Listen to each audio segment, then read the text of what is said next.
initiative, and that's all through District 211. Next year we will be going 100% iPads in District 211. I applied the first year to get it with my lower level physical science class. Oh, thanks.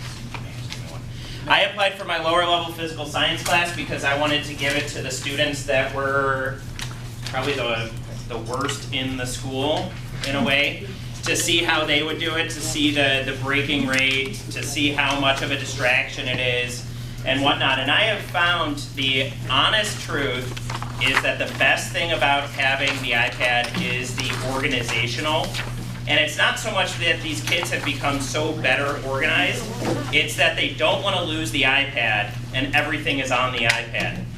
And so if you have ever taught lower levels, or even a lot of regular level kids, kids had an organizational technique of periods 1 through 3 was this pocket, and like 4 and 5 was this pocket, and 7 and 8 just never existed. And so, you know, they'd come to class, you'd work on something, and then you'd leave and it would be gone. The nicest thing about having the iPad is they don't lose it. My assignment completion rate is at like 90% in a lower level class, which is great, because I don't know how often you have had a kid who has done something. That's getting a text message. Yeah. Okay. So you must have that sound a lot in your class. But how many times that has happened where they finished the worksheet but never turned it in? And so having this has been very nice for that reason, if nothing else. I just wanted to share with you a couple of things on there. We also have an Apple TV within our school in the classroom, and that's been working out really well. And this week, I'm trying out the Casper management system. Is anyone aware? Yeah, so I am trying it out for our school, and the district went through, they considered getting this Casper management system the first year, and they said it was way too expensive. So they bought something else. It didn't work that well. So then they tried this free thing that they got. It didn't work well, and now they're paying for this Casper management system. And what it has is something called the Casper Focus, and basically what it's supposed to do is lock. I see all the kids' iPad screens on my iPad, and it locks all of them to one app. So like everybody is on one app at once, and I could tell them which app I want them on. I lock them down, and then it has a time thing, so they're locked for my period, but when they leave, they're not still locked. So it sounds like it also makes me breakfast, but I will see next week. Basically, again, I signed up for this to demo it so that I could tell the kids, break it. You know, first one to play, you know, 2048 wins, you know, or something like that. Did you have any problems with your firewall with your Apple TV? Our district firewall and filter is awful. It is the world's worst thing in the world. We couldn't even, once we connected the Apple TV, we couldn't even get connected. That has not been my biggest issue. Since they've updated my wireless routers for the 3rd time in 2 years, I've lost connection a little bit more often. But overall, that has been the least of our concerns. Because the trouble is when they block like Snapchat, it ends up blocking like 3 other apps that you actually need in class, which sucks. So I just wanted to show you super quickly a couple of things on there. I know that it looks like Glenbard South uses Schoology. If you are looking for a website replacement, any sort of LMS, I highly recommend Schoology. When you first go into it, it says the internet, so okay. When you first go into it, it can have a Facebook feel to it, but it doesn't have to. But what's really nice is there's a lot of things that the more teachers in your school that use it, the more it costs money. But also, the more it kind of goes and connects all these kids in all their classes. When you set up an assignment in Schoology, you could see if the kids have like more homework in other classes that same time, you know, or other teachers doing that. But it's basically, this looks very much like a Facebook feed here. Over here, these are my courses, and you can also have a group where it talks about maybe making this a group for ChemWest as well. But this is where I keep all my documents for my kids on here. And what's really nice is that you can hide a folder, you can hide a file, you can have it automatically come up a certain time. when students turn in documents, this is what they turn it in through, is Schoology. I export that to Notability and grade it on there. That's a little bit cumbersome, but they are beta testing this year a document editing and inking and turning in function as well. They were supposed to do that last year, and now it's coming out this year. So this is a really good website. The website looks the same. You can have a Facebook app or an app for it on your iPhone or Android.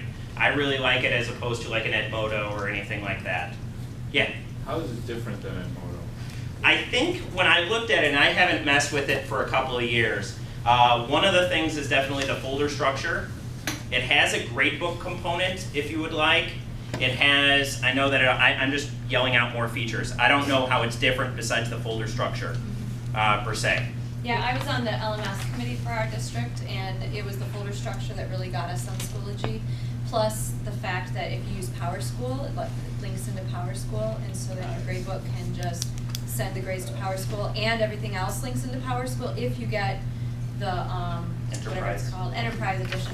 And so then also, like, I have to have these codes for the kids. Pardon? The Enterprise Edition of PowerSchool? Yeah. Or the Enterprise Edition of of the... Schoology.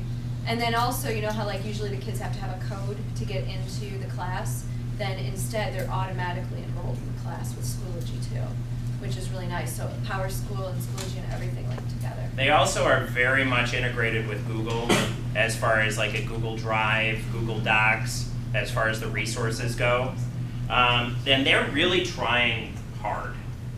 Since we did this 2 years ago, it has improved tremendously. Since we chose this May of 2 years ago, they have done a lot more. So I really like it. In IPS, in my Intro to Physical Science, I put everything up there. That's all my documents. And the second year is beautiful if I use the same documents again. In my AP Chemistry, all I have is for each of these, they ask and answer questions as a discussion board. So it's what kind of questions do you have on this chapter, and they ask and answer for each other. You know, this is the night before the test. They get to ask away, and I don't have, you know, I can take part or not take part, and that's been really nice. And this is also like, can you throw up the answer key to something or whatever? It's kind of really nice. So I really like that. I don't want to go at length on tech stuff, but just kind of going through there. I didn't want to spit up every app I've ever used on there, but this is kind of like what I really like. If you like any sort of, I really like this app called Socrative, and if you like any sort of clickers, if you have the clickers at your school, like a classroom performance system or any of those, this is basically like that, but it is instead online. And so what I really like about this is being able to ask questions on the fly to the kids. And so I could say I have a consistent room number in this one, and again, this works on anything that can access the internet. It would work just as fine on. And so I could basically say, hey kids, enter this room, and I can set up a quiz beforehand, or what I can also do is just ask an open-ended question, and that's what I really like, is I'll write something on the board, maybe give them some multiple choice or whatever, and then they hit which one they want. And it shows up on my screen what everyone's choosing. What I also really like is that for the free response, for the short answer, I get everybody's answer up there. I can eliminate ones that say bad things or things that are redundant, and I could spit all of those responses back to the kids, and they pick which one's the best. Or they can pick which one's the worst, or whatever. So I could give them 3 choices or 4 choices and ask them that. So I really like that, is that there. Apps Gone Free is a good one. They just tell you which apps are free today that are normally not. And I've gotten a lot of good science apps from that as well. That now I was looking at this list, I was like, oh, I should mention this. Oh, it costs $5. I must have gotten it for free. And so that's a kind of nice one. And if you're doing any sort of presentation, screencasting or whatever, Explain Everything is the one that we like the most. We also really like Notability for inking, if you do that. And then for science-related stuff, hi, how are you doing? For science-related stuff, I really like, if you have not downloaded the Next Gen Science Standards, I don't know where it is, so I'm just going to search. Right there. Oh, there it is. If you haven't downloaded this and you are dealing with everyone else's as well, talking about Next Gen Science Standards, I think that this is more logically arranged and easier to navigate through than the online component. And so if you're dealing with any of those, you know, or whatever, I think that it's very nicely organized and it's very easy to kind of go through. I think that they've done a good job in that app. And then also there's other apps as well in there and simulations near the end. So those are all kind of nice. I was getting bored talking about it, so I figured you were bored then too. Any questions on those? All right, so I wanted to also show you a demo here as well. That's on the other side here. And this is one, did you hand me the demo bin? Demo bin. Up there. It is. Well, I probably almost threw that. Please throw it. All right, so this demo I got from Paul. Paul did it at a Chem West meeting. When did you do this, Paul? I don't recall.